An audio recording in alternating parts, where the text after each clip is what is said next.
ধর্ষকের থাবা, জীবনও কেড়ে নিল আসিয়ার, হত্যাকারীদের ফাঁসির দাবি। আমার অভিযোগ একটাই, ওর যখন ব্যালেটের কাটিছে, ফাইসটা মারিছে, ওই রকম উগার আমি ফাইসটা দেখতে চাই।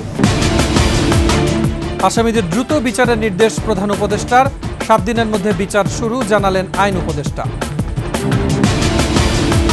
পুলিশের ওপরে হামলা না করার অনুরোধ আইজিপির, বললেন দায়িত্ব পালন করতে না দিলে শেষ হয়ে যাবে সমাজ।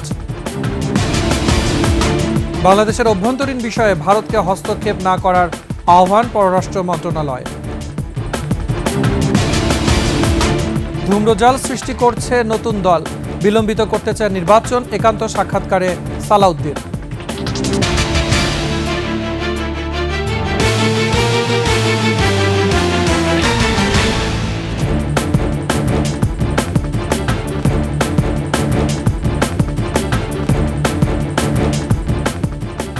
শুনছিলেন সংবাদ শিরোনাম। আমন্ত্রণ সন্ধ্যার 21 সংবাদে, সাথে আছি মুজাহিদুল ইসলাম। দর্শক, 21 টেলিভিশনের সংবাদ একসাথে সরাসরি দেখতে পাবেন আমাদের ফেসবুক পেজ www.facebook.com/2124 অনলাইন। এছাড়া সাবস্ক্রাইব করতে পারেন www.youtube.com/21etv চ্যানেলে।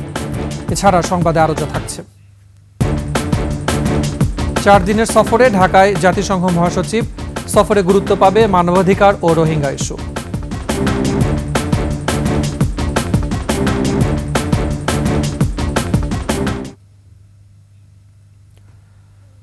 আমরা গভীর দুঃখের সঙ্গে জানাচ্ছি, 8 দিন মৃত্যুর সঙ্গে পাঞ্জা লড়ে জীবনের ওপারে চলে গেছে শিশু আসিয়া। চিকিৎসকদের সব চেষ্টা আর দেশের মানুষের প্রার্থনা কিছুই আটকে রাখতে পারেনি তাকে। বৃহস্পতিবার দুপুরে 1টায় ঢাকা সিএমএইচে চিকিৎসাধীন অবস্থায় মারা যায় মাগুরায় ধর্ষণের শিকার 8 বছর বয়সী আসিয়া। আন্তঃবাহিনী জনসংযোগ পরিদপ্তর আইএসপিআর তার মৃত্যুর তথ্য নিশ্চিত করেছে। পরে সন্ধ্যায় সেনাবাহিনীর হেলিকপ্টারে মরদেহ পাঠানো হয় মাগুরায়। আরও জানাচ্ছেন তানজিলা তাসনিম। বাঁচানো গেল না শিশু আসিয়াকে। চিকিৎসার সব আয়োজন তুচ্ছ করে সমাজের দিকে অসংখ্য প্রশ্ন ছুড়ে দিয়ে সে চলে গেল না ফেরার দেশে। ধর্ষণের শিকার হওয়ার 8ম দিনে এসেও জীবনের সঙ্গে ক্ষণে ক্ষণে লড়াই করে 8 বছরের শিশুটি। এদিন 3 বার কার্ডিয়াক অ্যারেস্ট হয়, 2 বার স্থিতিশীল করা গেলেও 3য়বার আর ফিরে আসেনি হৃদস্পন্দন।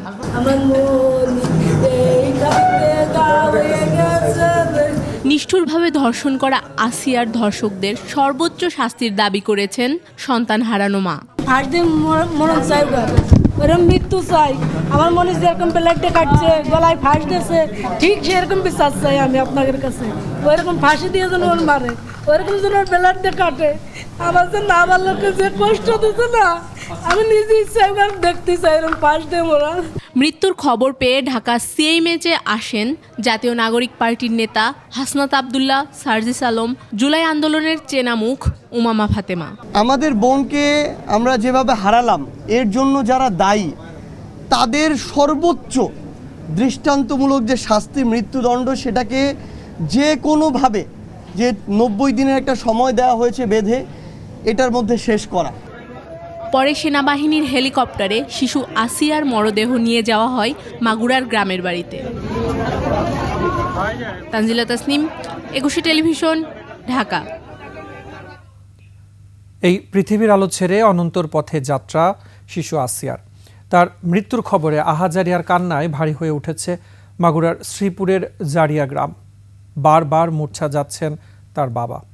দ্রুত হত্যাকারীদের ফাঁসির দাবি স্বজনদের। প্রতিনিধি মাসুম বিল্লার তথ্য ছবিতে ডেস্ক রিপোর্ট। পরিবারের কাছে আর ফেরা হলো না ছোট্ট শিশু আসিয়ার। মেয়ের মৃত্যুর খবর জানার পর মানসিকভাবে অসুস্থ হয়ে পড়েছেন শিশুটির বাবা, আর শোকে মূর্ছা যাচ্ছেন ছোট বোন সহ পরিবারের অন্য সদস্যরা। শিশুটির মৃত্যুর খবরে তার বাড়িতে ভিড় করছেন এলাকাবাসী ও স্বজনরা।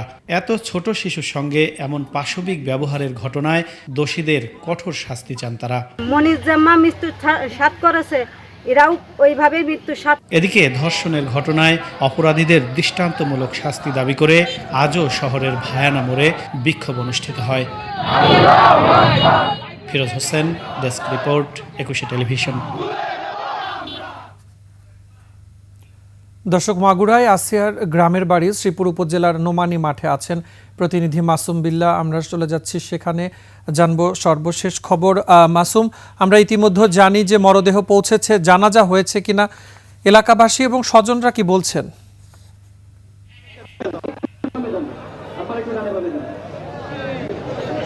আসিয়ার লাশবাহী অ্যাম্বুলেন্স মাগুরার ঐতিহ্যবাহী নোমানী ময়দানে কিছুক্ষণ আগে পৌঁছেছে। এখানে জানাজার প্রস্তুতি চলছে, কিছুক্ষণের ভিতরই জানাজা শুরু হবে।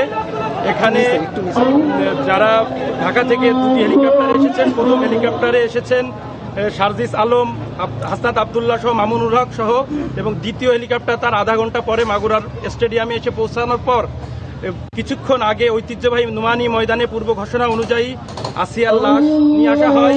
এখানে কেন্দ্রীয় জামে মসজিদের ইমাম এই জানাজার নামাজে ইমামতি করছেন। আমরা দীর্ঘ অপেক্ষার পর আজ প্রায় 9 দিন অতিবাহিত হয়ে যাওয়ার পরে আজকে আসিয়া তার মা সাথে, যেমন তিনি চিকিৎসার জন্য প্রথমে মাগুরা থেকে ফরিদপুর থেকে ঢাকা মেডিকেল কলেজ থেকে সিএমএইচে, এরপরে আজকে বেলা 1টার সময় তার মৃত্যুর সংবাদটা আমরা এখন দেখাচ্ছি। জানাজাটা একটু আমরা দেখানোর চেষ্টা করছি। তার জানাজা সংঘটিত হচ্ছে মাগুরা নোমানী ময়দানে। আপনারা সবাই দেখছেন যে হাজার হাজার জনতা তার এই জানাজার নামাজে শরীক হয়েছেন বিনা ঘোষণায়। যারা আজ দেশব্যাপী যে আসিয়াকে নিয়ে উত্তাল ছিল, তার মৃত্যুর সংবাদে যেমন আইনার মোড়ে সড়ক অবরোধ করে রাখা হয়, যেখানে দীর্ঘ যানজটের সৃষ্টি হয়।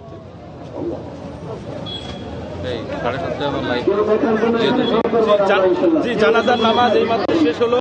এখন সেনাবাহিনীর প্রোটেকশনের মাধ্যমে আসিয়ার লাশ মাগুরা সদর উপজেলার ঐতিহ্যবাহী নোমানী ময়দানে সংঘটিত হলো। জানাজার নামাজটি এখন শ্রীপুর উপজেলার জারিয়ার গ্রাম, সেখানে তার মাতৃভূমিতে নিয়ে যাওয়া হবে। লাশের সাথে জেলা প্রশাসন, পুলিশ প্রশাসন সহ সিভিল সার্জন, ফায়ার সার্ভিসের সমস্ত প্রশাসনের, মাগুরা জেলা প্রশাসনের সমস্ত ইউনিট যুক্ত রয়েছে। আমরা চেষ্টা করব, আমরা সাথে যাচ্ছি। আমরা আসিয়ার গ্রামের মাসুম, আপনাকে ধন্যবাদ। মাগুরা থেকে জানাচ্ছিলেন আমাদের সহকর্মী মাসুম বিল্লাহ, যেখানে শিশু আসিয়ার নামাজে জানাজা অনুষ্ঠিত হচ্ছিল। শিশু আসিয়ার এমন মৃত্যু মানতে পারছেন না সাধারণ মানুষ। ক্ষোভ জানিয়ে বলছেন, ফাঁসিতে ঝুলিয়ে শাস্তি নিশ্চিত করা হোক ধর্ষকদের। এটা তো সহ্য করার মতো না। মনে হচ্ছে পশু আর পুরুষের মধ্যে কোনো পার্থক্য নাই। আসিয়ার যে সংবাদটা এটা আসলেই খুবই হৃদয় বিদারক। জঘন্য এদের ওপেন ফাঁসি দেওয়া উচিত, ওপেন। আইনের যে বিধান আছে, বিধান মেনে সর্বোচ্চ শাস্তি যেটা হয় আমরা চাই সেটা, এবং সেই শাস্তিটা যেন দৃশ্যমান হয়। যারা পরবর্তীতে এই ধরনের কর্মকাণ্ডের সাথে জড়িত থাকবে, এটা করতে যেন ভয় পায় আর কি। সবার প্রতীক্ষা বিফলে, সব চেষ্টা ব্যর্থ। না ফেরার দেশে মাগুরায় ধর্ষণের শিকার শিশু আসিয়া। আত্মীয় বাড়িতে বেড়াতে গিয়ে পাশবিক নির্যাতনের শিকার 8 বছরের শিশুটি গোটা সমাজকে দায়বদ্ধ করে অবশেষে ঢলে পড়েছে মৃত্যুর কোলে।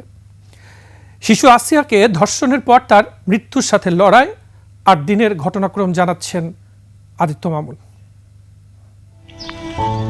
5 মার্চ মাগুরায় বোনের বাড়িতে বেড়াতে যায় 8 বছরের শিশু আসিয়া।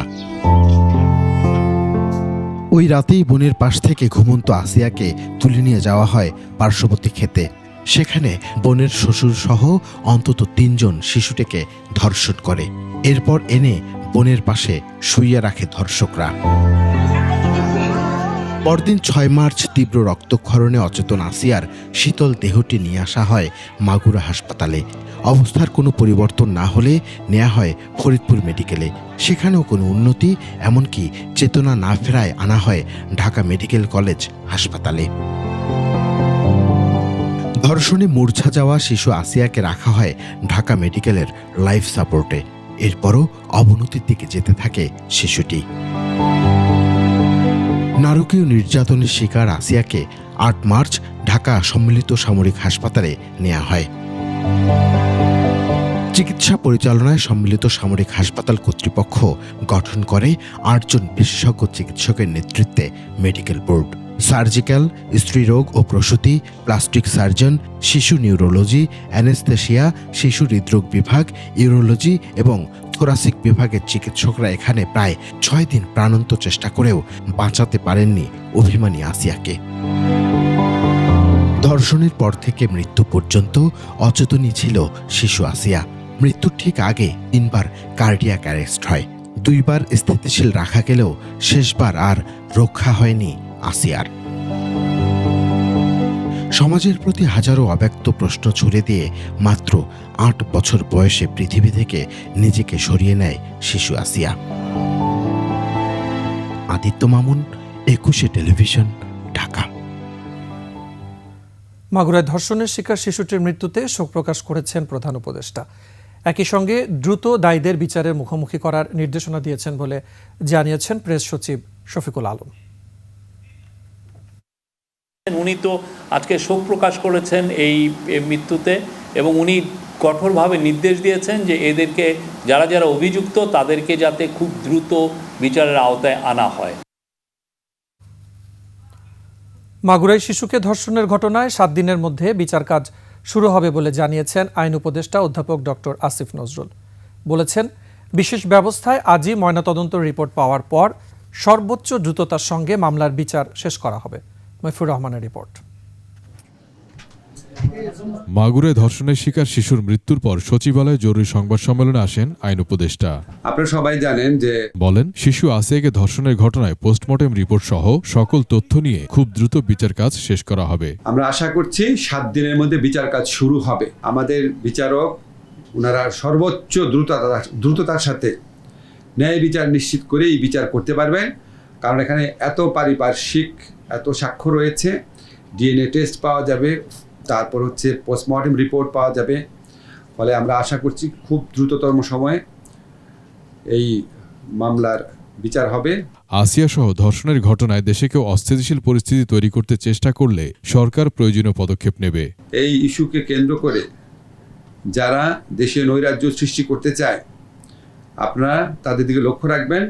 আমরা এই ইস্যুকে কেন্দ্র করে কোনো নৈরাজ্যকে আমরা বরদাস্ত করব না। ধর্ষণ ও বলাৎকারের মামলাগুলোর দ্রুত বিচার শেষ করতে বিশেষ ট্রাইব্যুনাল গঠন করা হবে। একই সঙ্গে 16 মার্চের মধ্যে নারী ও শিশু নির্যাতন দমন আইন সংশোধনের অধ্যাদেশ জারির চেষ্টা করা হবে। নারী ও শিশু নির্যাতন দমন আইনের অধীনে শুধুমাত্র শিশু ধর্ষণ ও বলাৎকারের ঘটনাগুলো দ্রুত উপযুক্ত বিচার নিশ্চিত করার জন্য আমরা স্পেশাল ট্রাইব্যুনাল গঠন করতে যাচ্ছি। 5ই আগস্টের পর খোলা অনেক পর্নো ওয়েবসাইট বন্ধ করার উদ্যোগ নেওয়া হয়েছে বলেও জানান আইন উপদেষ্টা। আমরা সবাই মিলে এটার দিকে লক্ষ্য রাখি। মফিউর রহমান, 21 টেলিভিশন, ঢাকা। এদিকে মাগুরার ঘটনার রেশ কাটতে না কাটতেই খুলনা ও বগুড়ায় ধর্ষণের ঘটনা ঘটেছে। খুলনায় এক নারীকে ধর্ষণের অভিযোগে শাওন মণ্ডল নামের একজনকে গ্রেফতার করেছে পুলিশ।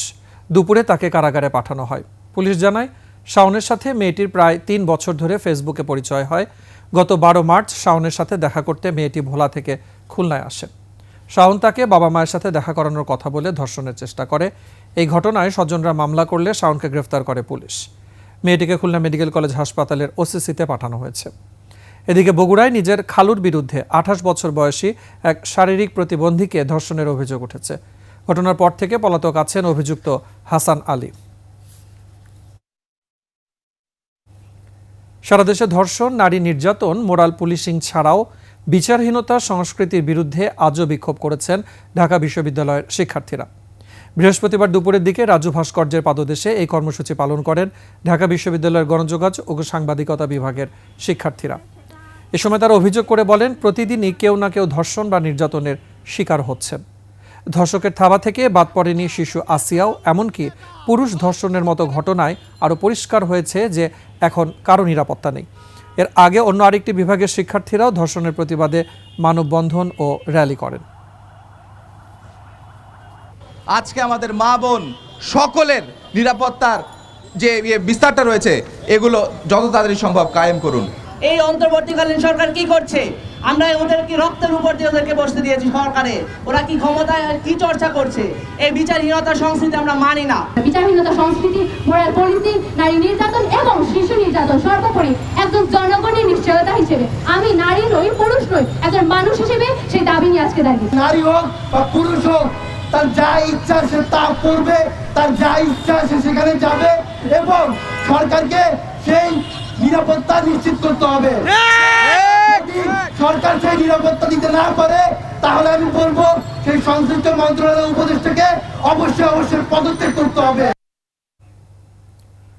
সচিবালয়, শাহবাগ সহ কয়েক এলাকায় সভা সমাবেশ মিছিল নিষিদ্ধ করেছে ঢাকা মহানগর পুলিশ ডিএমপি। বৃহস্পতিবার ডিএমপি সদর দফতরের এক গণবিজ্ঞপ্তিতে এই তথ্য জানানো হয়েছে। বিজ্ঞপ্তিতে বলা হয়, রাজধানীতে বাংলাদেশ সচিবালয়, প্রধান উপদেষ্টা সরকারি বাসভবন যমুনা ও পাশের হোটেল ইন্টারকন্টিনেন্টাল মোড়, শাহবাগ মোড়, কাকরাইল মোড় ও মিন্টু রোডে সব ধরনের সভা সমাবেশ, গণজমায়েত, মিছিল ও শোভাযাত্রা নিষিদ্ধ ঘোষণা করা হয়েছে। বৃহস্পতিবার থেকে এই নিষেধাজ্ঞা কার্যকর হবে।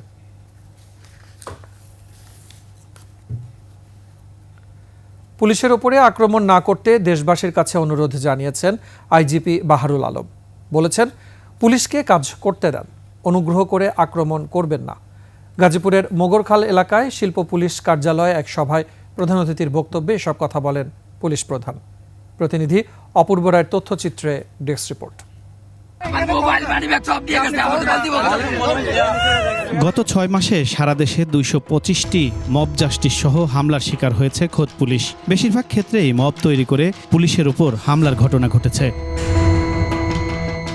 এসব ঘটনার প্রেক্ষিতে পুলিশের উপর আক্রমণ না করতে দেশবাসীর কাছে অনুরোধ জানিয়েছেন পুলিশ মহাপরিদর্শক বাহারুল আলম।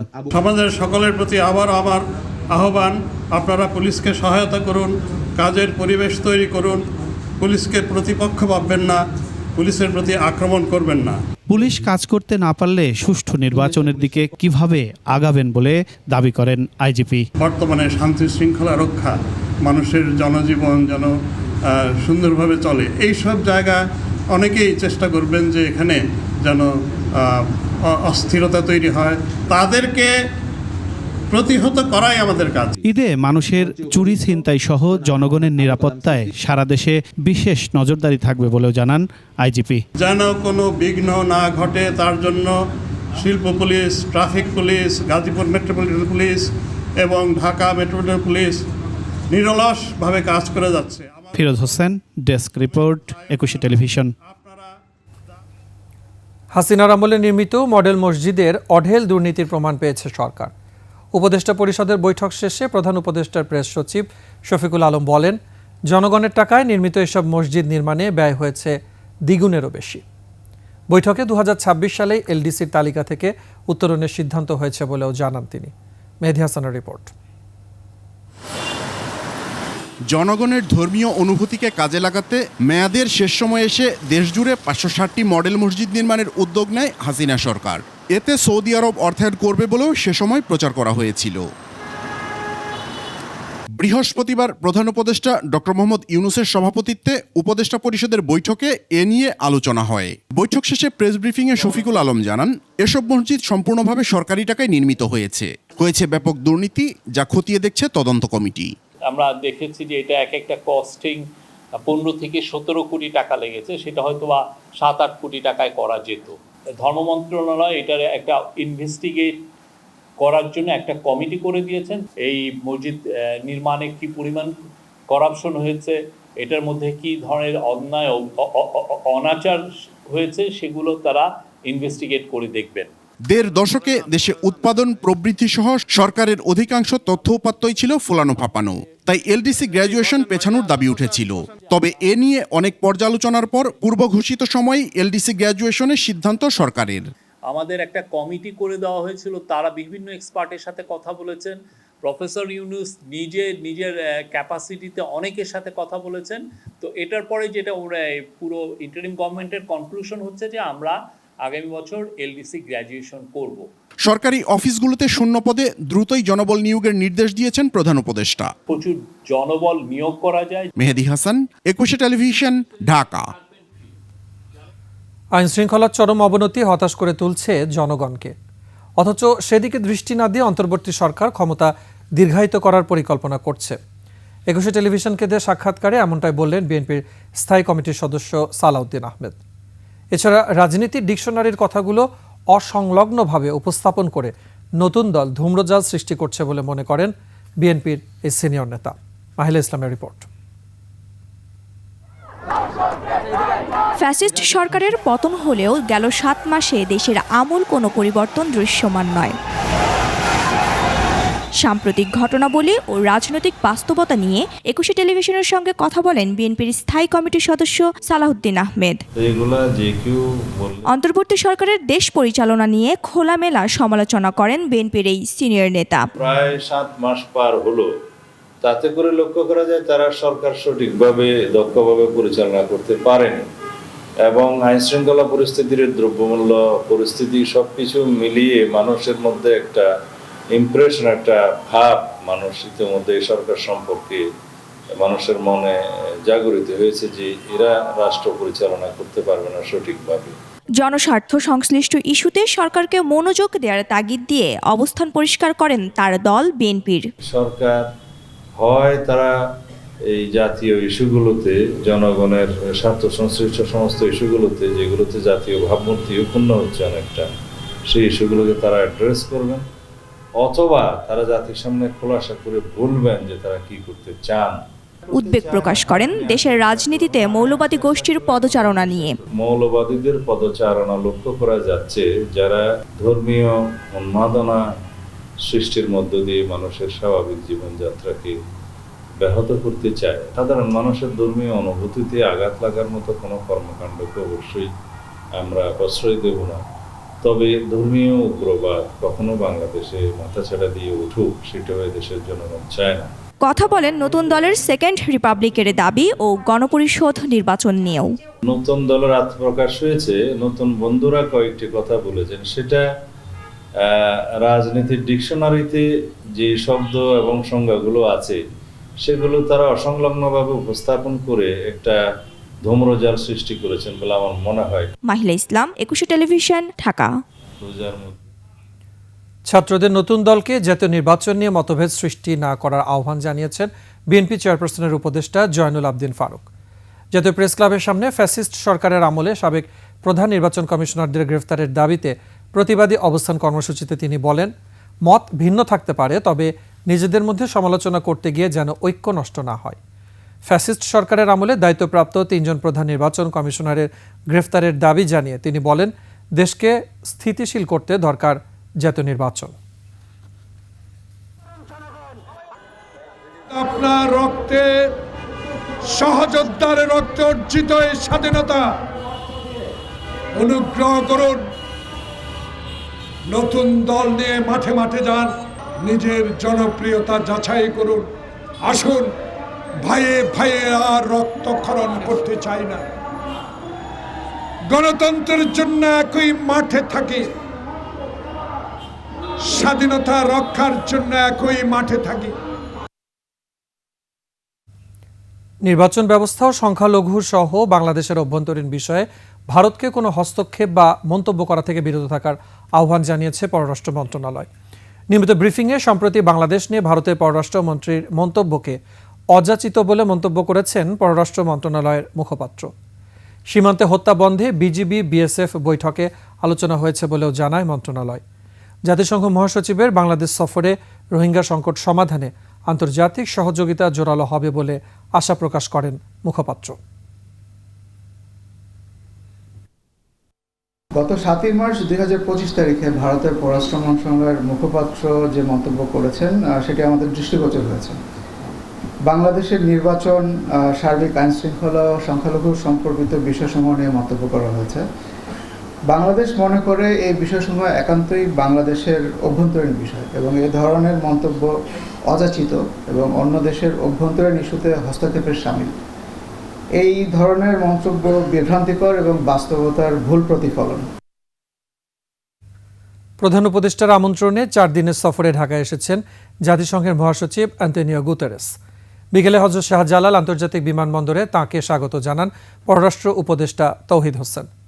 জাতিসংঘ মহাসচিবের এই সফরে রোহিঙ্গা সংকট সমাধানে আন্তর্জাতিক সহযোগিতার জোরদারের আশা করছে অন্তর্বর্তী সরকার। প্রায় 7 বছরের মাথায় তার দ্বিতীয় দফা এই সফরে মূলত রোহিঙ্গা শরণার্থী সংকট এবং মানবাধিকারের প্রসঙ্গ অগ্রাধিকার পাবে। পররাষ্ট্র মন্ত্রণালয়ের কর্মকর্তারা জানিয়েছেন, জাতিসংঘ মহাসচিব শুক্রবার ঢাকায় অন্তর্বর্তী সরকারের প্রধান উপদেষ্টা ডক্টর মোহাম্মদ ইউনূসের সঙ্গে বৈঠক করবেন। এরপর তারা দুজনে বাংলাদেশ বিমানের একটি ফ্লাইটে একসঙ্গে কক্সবাজার যাবেন। সেখানে রোহিঙ্গা পরিস্থিতি দেখার পাশাপাশি রোহিঙ্গাদের সঙ্গে ইফতার করবেন। শনিবারও কক্সবাজারে রোহিঙ্গা সংকট বিষয়ক কয়েকটি কর্মসূচিতে যোগ দেবেন। এছাড়া এই সফরে তরুণ প্রজন্মের সঙ্গে মতবিনিময়ের কর্মসূচিও রয়েছে আন্তোনিও গুতেরেসের।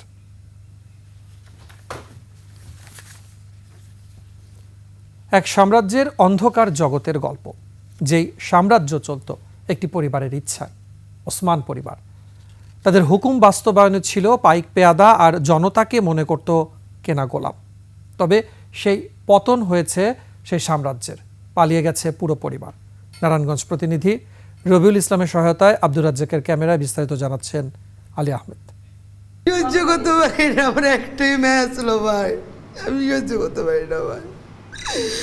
আমার কত স্বপ্ন ছিল ভাই, স্বপ্ন আমার মেয়ে করে দিতে। রিয়ার মায়ের কান্না কোনোদিনও শেষ হবে না, কারণ 6 বছরের রিয়া গোপ আর ফিরবে না। গত বছর 20 জুলাই নিজের বাসার ছাদে খেলতে গিয়ে মাথায় গুলি লাগে তার।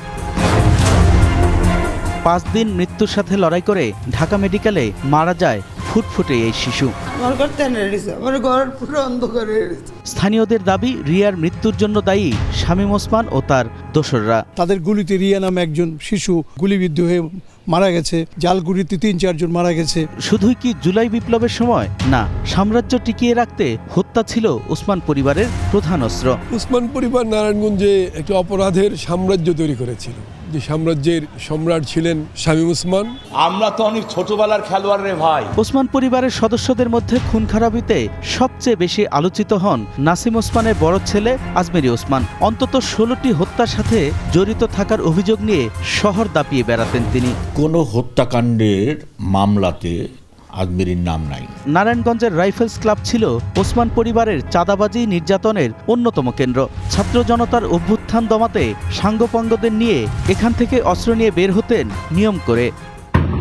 নির্যাতনের ঘটনা এটা অ্যাভেলেবেল। যদি রাইফেল ক্লাবের নাম শুনতো তাহলে মানুষ কাঁপতো। কোটি কোটি টাকার চাঁদাবাজি হইতো, মদ গাঁজা জুয়া নেশা থেকে শুরু করে যা আছে সব রাইফেল ক্লাবে চলতো। জুলাই বিপ্লবের পর ধ্বংস হয়েছে ওসমানদের রাজত্ব, পালিয়েছে পরিবারের সবাই, জ্বালিয়ে দেওয়া হয়েছে তাদের বাড়িঘর। ওসমান পরিবার নারায়ণগঞ্জের মানুষের জন্য একটি অভিশাপ। তাকে রীতিমতো নারায়ণগঞ্জের গডফাদার বলা হতো, সে মাফিয়াদের ডন ছিল। নারায়ণগঞ্জে তাদের সাম্রাজ্যের শেষ জেনে গোপনে বিক্রি করছেন সম্পদ। ওসমান পরিবার আর তার দোসরদের বিচার এবং তাদের অবৈধ সম্পদ বাজেয়াপ্ত করার দাবি নারায়ণগঞ্জবাসীর। আলী আহমেদ, 21 টেলিভিশন। শেষ করছি সন্ধ্যার 21 সংবাদ। যাবার আগে সংবাদ শিরোনামগুলো জানাবো আরও একবার।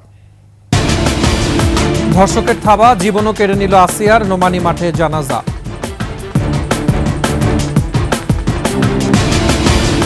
আসামিদের দ্রুত বিচারের নির্দেশ প্রধান উপদেষ্টার, 7 দিনের মধ্যে বিচার শুরু, জানালেন আইন উপদেষ্টা। পুলিশের ওপর হামলা না করার অনুরোধ আইজিপির, বললেন দায়িত্ব পালন করতে না দিলে শেষ হয়ে যাবে সমাজ। বাংলাদেশের অভ্যন্তরীণ বিষয়ে ভারতকে হস্তক্ষেপ না করার আহ্বান পররাষ্ট্র মন্ত্রণালয়। আইন শৃঙ্খলার চরম অবনতি জনগণকে হতাশ করছে, একান্ত সাক্ষাৎকারে সালাউদ্দিন।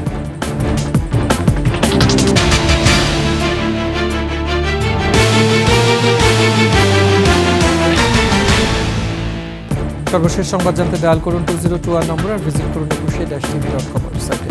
ফেসবুকে ভিজিট করতে পারেন www.facebook.com/ekushe24 অনলাইন। এছাড়া সাবস্ক্রাইব করতে পারেন www.youtube.com/ekushe-etv চ্যানেলে।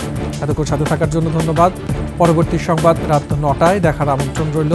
একুশের সাথে থাকুন।